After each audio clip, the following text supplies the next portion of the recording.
To our channel those one you the channel आए हो तो लाइक सब्सक्राइब किए बिना मत जाना। तो थंबनेल से पता ही चल के वीडियो किसके रिलेटेड है। तो मैं सबसे पहले बता दूं, जो भी बच्चे यूपी में किसी भी कॉलेज या इंस्टीट्यूट में पढ़ते हुए हों उनका सिलेबस सेम है, चाहे वो वीर बहादुर के बच्चे हों, चाहे वो बनारस के बच्चे हों, चाहे इलाहाबाद यूनिवर्सिटी के बच्चे हों। बीकॉम का सिलेबस सबके लिए यूपी में सेम रखा गया, तो आपको इधर उधर भागने की जरूरत नहीं है, एक जगह से आप पढ़ सकते हैं। तो ये सामने देख रहे हैं, मैंने आपका सिलेबस लेके आया है बीकॉम का फर्स्ट सेमेस्टर का।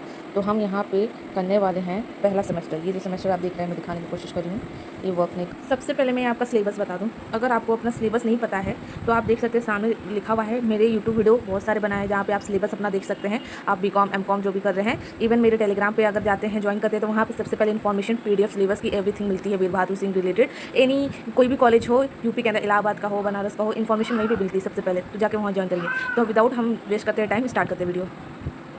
और हमें ये सारी चीज़ें पढ़नी है, ओके। तो हम करते सबसे पहले हम चीज़ आज पढ़ेंगे क्लासिफिकेशन ऑफ बिजनेस एक्टिविटी। मैं दोनों लैंग्वेज में पढ़ाती हूँ, हिंदी में भी इंग्लिश में भी, क्योंकि बच्चों दोनों होते हैं। जैसे मैं बात कर रही हूँ ना, वैसे इंग्लिश में भी बताऊँगी, वैसे हिंदी में भी बताऊँगी, बच्चे समझ जाएंगे। ये नहीं कि हिंदी में नहीं बता रहे हैं, नहीं हो पा रहा है। देखो यहाँ पर हिंदी है, सारी चीज़ जो भी लिखी है हिंदी में लिखी है, ये सारी चीज़ हिंदी में है। तो आप स्क्रीनशॉट ले सकते हो। इवन अगर आप चाहो तो मेरे से PDF भी मांग सकते हो, मैं आपको PDF भी प्रोवाइड करवा दूँगी। तो हम पढ़ना स्टार्ट करते हैं। तो classification of business activity, English में बोल रही हूँ और समझाऊंगी हिंदी में यार, तो समझ जाना आप लोग, ओके।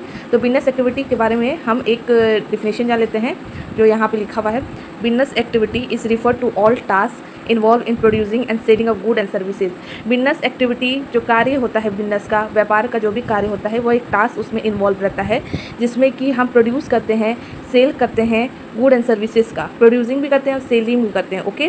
और क्लासिफिकेशन ऑफ बिजनेस एक्टिविटी, तो हमको ये चीज़ पढ़नी, क्लासिफिकेशन। आपको ना हमेशा डिफिनेशन याद करनी चाहिए, क्योंकि डिफिनेशन लिखते हैं आपका इंपैक्ट होता है, नंबर ज़्यादा मिलते हैं। अगर आपको नहीं मालूम है कि आपको अपना पेपर कैसे भर के आना है, इवन पूरे पेपर को लिख के आना, एक भी पन्ना नहीं छोड़ना है, तो मेरे जाइए मिनी ब्लॉग कमेंट करिए, मैं आपको बताऊँगी, ओके, मिनी ब्लॉग में, क्योंकि मेरा भी पर्सनल एक्सपीरियंस है जिसमें कि पूरे के पूरे मार्क्स मेरे आते थे।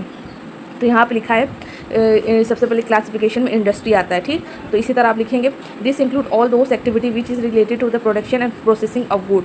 मतलब कि प्रोडक्शन, उत्पादन किया जाता है, बनाया जाता है गुड को। Industry convert the raw material into the finish good. कोई भी रॉ मटेरियल को उसको फिनिश गुड में उसको डेवलप करते हैं, जिसमें कि यहाँ पर टाइप्स ऑफ इंडस्ट्री लिखा है, प्राइमरी, सेकेंडरी, टेरिटरी। तो ये तीनों चीज़ आप इंक्लूड करते हैं ना, एग्जाम्पल करके भी कर देंगे, जिस तरह लिखा है उस तरह भी लिख देंगे ना, तो आपके अच्छे नंबर मिलते हैं। प्राइमरी में लिखेंगे, जैसे मैंने लिखा है, uses natural resources, example agriculture, fishing, mining. Secondary में है, convert raw material into finish good. Raw material को फिनिश गुड में तब्दील कर देते हैं, जैसे टेक्सटाइल मिल है, कार मैन्युफैक्चर है, जैसे कार के कोई पार्ट है भाई, कार को जोड़ दिया तो कार बन गई। टेक्सटाइल है, मिल से मतलब कि कोई भी कपड़ा है, कपड़ा धागे से बनता है, तो उसी की बुनाई कढ़ाई से एक पूरा रॉ मटेरियल से फिनिश गुड बन जाता है। फिर टेरिटरी इंडस्ट्री है तीसरी, provide support services like transportation, banking, insurance. ये भी बहुत बड़ी चीज़ होती है। ट्रांसपोर्टेशन, जो भी हम रोड पे ट्रांसपोर्टेशन यूज़ करते हैं, जैसे रेलवे हो गया, एरोप्लेन हो गया, ये सारी चीज़। बैंकिंग है हमारे पास, इंश्योरेंस है, टैक्स, ये लिख सकते हैं। सेकंड है क्लासिफिकेशन में कॉमर्स। तो कॉमर्स में हम लिख सकते हैं, commerce include all the activity that help in distribution and exchange of good. मतलब कि डिस्ट्रीब्यूशन और गुड को एक्सचेंज करने में हेल्प करता है, लोगों को गुड पहुँचाने में, मतलब। तो commerce is further divided into, तो ये भी डिवाइडेड होता है दो चीज़ में, जो कि यहाँ पे लिखा हुआ देख सकते हैं, एक ये है, एक ये है। तो इस तरह एग्जांपल देके आप लिखेंगे, आपको अच्छे नंबर मिलेंगे। और ये जैसे मैं हिंदी में बता रही हूँ, हिंदी में समझ रहे, इंग्लिश में भी पढ़ी हूँ, तो दोनों लैंग्वेज में है। अगर बच्चे अपने से भी कुछ इंक्लूड करके अपने भाषा में लिखे, समझ के लिखे ना, ये होता है, रट्टा तोता नहीं बनना है। आपको एग्जाम में कैसे लिखना है, पूरा पन्ने कैसे भरने हैं, क्योंकि आप रट्टा तोता नहीं बनोगे तो पूरा पेज लिख लोगे। तो मिनी ब्लॉग कमेंट करना, मैं अपना एक्सपीरियंस बताऊँगी, जिससे आप भी मेरी तरह अच्छे मार्क्स लेके आएंगे। तो यहाँ पर पढ़ते हैं, ट्रेड है, ए में लिखा है, buying and selling of good and services, खरीदना बेचना गुड एंड सर्विसेज को। इंटरनल ट्रेड है, एक्सटर्नल ट्रेड है। With in the country, internal मतलब कि कंट्री के अंदर होता है ट्रेड, और एक्सटर्नल ट्रेड मतलब कि कंट्री के बाहर होता है। कोई भी चीज़ का हम इंपोर्ट एक्सपोर्ट करते हैं तो इसको बोलना है। और एड टू ट्रेड, मतलब कि एड का मतलब क्या होता है, एड का मतलब सहायक होता है, हेल्प होता है, तो ट्रेड को हेल्प है। Service which support trade example है। और कौन सी सर्विसेज हैं जो कि ट्रेड है, जिससे ट्रेड से हम सामान को डिस्ट्रीब्यूट कर रहे हैं, भेज रहे हैं, ले जा रहे हैं, ये सारी चीज़ें अपनी कंट्री में दूसरे कंट्री में, तो उसको किस द्वारा किया जाता है, हेल्प के द्वारा। तो ट्रांसपोर्ट के द्वारा है, बैंकिंग के द्वारा, इंश्योरेंस, वेयर हाउसिंग, एडवर्टीजमेंट। तो ये चीज़ है, इसके अंदर का भी आप लिखेंगे तो अच्छा रहता है, कोई इतनी बड़ी बात नहीं है, आप लिख सकते हैं। जैसे हिंदी जो मैंने बताया वही चीज़ लिखा है, देख लो आराम से, स्क्रीनशॉट ले लो। मैं आगे करती रह रही हूँ, आप पॉज करके आराम से इसका स्क्रीनशॉट ले लेना, ओके। आई थिंक हो गया आपका, आगे बढ़े, थैंक यू, ओके। सो यहाँ पे है, नेक्स्ट आता है मीनिंग ऑफ बिजनेस ऑर्गेनाइजेशन। फिर बिजनेस ऑर्गेनाइजेशन का मीनिंग पूछता है, तो यहाँ पे देख सकते हो दोनों में लिखा इंग्लिश हिंदी, देख सकते हैं, ये इंग्लिश है, ये हिंदी है, तो दोनों में लिखा है, अपना देख लो और मैं आपको बता देती हूँ क्या है। Business organisation refer to the structure arrangement of people, resources and activity. मतलब कि व्यापार से जुड़ी सभी गतिविधियों, संसाधनों और लोगों की एक सुव्यवस्थिता ताकि व्यापार के उद्देश्य को आसानी से प्राप्त किया जा सके। इसमें व्यापार की सभी गतिविधियों को योजना बनाना, उनका संचालन करना, समय करना और नियंत्रण करना शामिल होता है। ये एक ऐसा ढांचा है कि ढांचे को फ्रेमवर्क बोलते हैं, प्रदान करता है जिसमें कि बिजनेस का कार्य सुचारू रूप से हो सके। मतलब कि बिजनेस जो भी है, बिजनेस ऑर्गेनाइजेशन है, जब बिजनेस को चलाने में आपको प्लानिंग चाहिए, आपको किस पे करना है, प्लानिंग नहीं होगा तो नहीं होगा। ऑर्गेनाइजिंग है, मतलब कि आपने स्टाफ रख दिया तो उसको ऑर्गेनाइज भी तो करना है कि कैसे स्टाफ करे। कोऑर्डिनेटिंग है, इवन स्टाफ है तो स्टाफ आपने पढ़ी होगा, अपर लेवल स्टाफ होता है, लोअर लेवल स्टाफ होता है, मिडिल लेवल स्टाफ। इसमें कोऑर्डिनेटिंग नहीं होगा तो भाई नहीं होगा। कंट्रोलिंग भी होना चाहिए भाई, कि कंट्रोलिंग सारे बिजनेस एक्टिविटी पे कंट्रोलिंग होनी चाहिए कि हमारा कैसा हो रहा है। बिजनेस ऑपरेशन पे भी ध्यान देना है कि हमारा बिजनेस ऑपरेशन है स्मूथ जा रहा है कि नहीं, अच्छे से फंक्शन कर रहा है कि नहीं। तो जो भी बिजनेस है प्रोवाइड करता है framework within which all the business activity are carried out, जिससे कि वो बिजनेस की जितने भी कार्य होते हैं, एक्टिविटी होते हैं, जिनका संचालन किया जाता है। आई थिंक यहाँ पे आप समझ गए होंगे।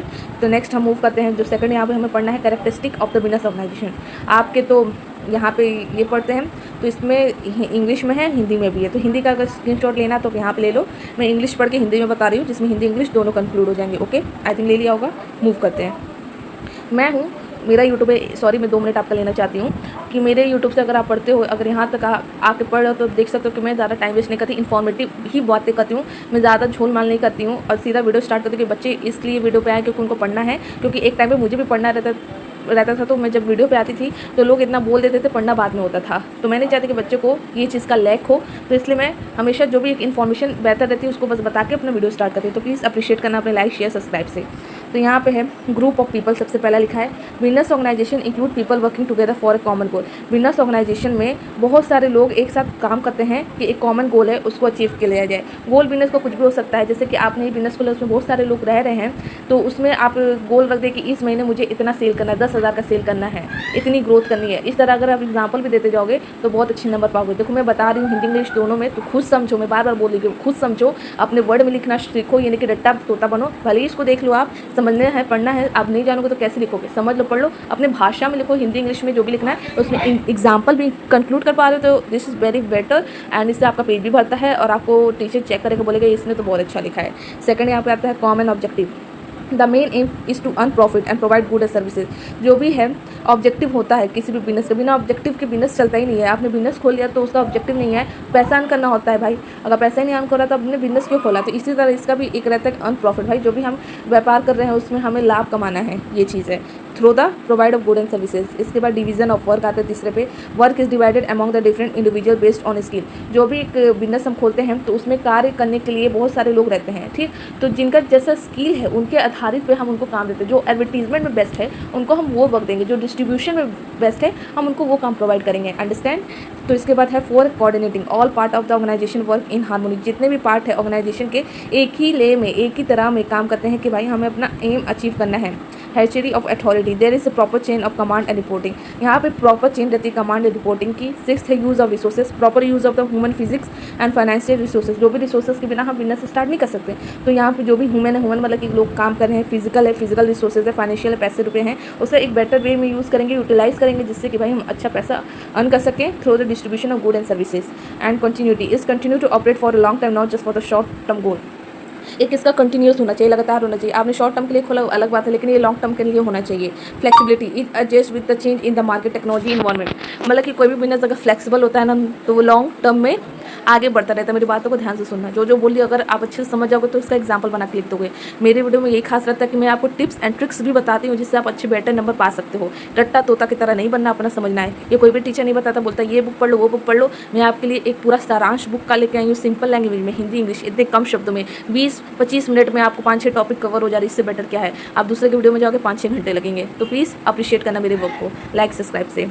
तो फ्लेक्सिबिलिटी में ये बोल रहा है, अगर जो भी बिजनेस खोले, जैसे कि आपने टेक्नोलॉजी का या क्लोथ्स का बिजनेस खोल लिया, ओके, तो क्लोथ्स में नया फैशन आ गया, टेक्नोलॉजी में नया कंप्यूटर आ गया है, तो वो चेंज को आप अडॉप्ट करो और उस कंपटीशन के अहेड रहो। फ्लेक्सिबल होना चाहिए, आप चेंज को अडॉप्ट कर पा रहे हो कि नहीं, ठीक है। यहाँ पे हिंदी है, यहाँ पे ख़त्म हो गया। इसके बाद हम तीसरे पे आते हैं, इंपॉर्टेंस ऑफ बिजनेस ऑर्गेनाइजेशन। ये इंग्लिश में है, पहले मैं हिंदी दिखा दूँ बच्चों को, अगर हिंदी में लिखना है तो स्क्रीनशॉट ले लो, टेक योर टाइम, ओके। अगर आप यहाँ तक देख रहे हो तो प्लीज़ कमेंट करना आपको वीडियो कैसी लग रही है। ओके, हम आगे इंग्लिश में फिर पढ़ना स्टार्ट करते हैं। नंबर 1 से आपको ऐसे ही लिखना है, आपने बुक में बोल्ड हेडिंग डालनी है, कलरफुल पेन हो या कोई भी पेन हो, उससे ब्लैक से ही डालते हैं वैसे, वैसे डाल के आपको ऐसे लिखना है। मिनी ब्लॉग कमेंट करना अगर आपको पूरा टिप्स एंड ट्रिक्स, पूरे पेज भरने अच्छे से भरने, एग्जाम्पल के साथ कैसे लिखना है तो मिनी ब्लॉग में मैं बताऊँगी आपको। तो यहाँ पे है पहला, efficient management, help in managing task smoothly and systematically. मतलब कि एक अच्छे तरीके से मैनेजमेंट जब भी बिजनेस में रहता है, जो भी टास्क रहता है वो स्मूथली और सिस्टमेटिकली वर्क करता है।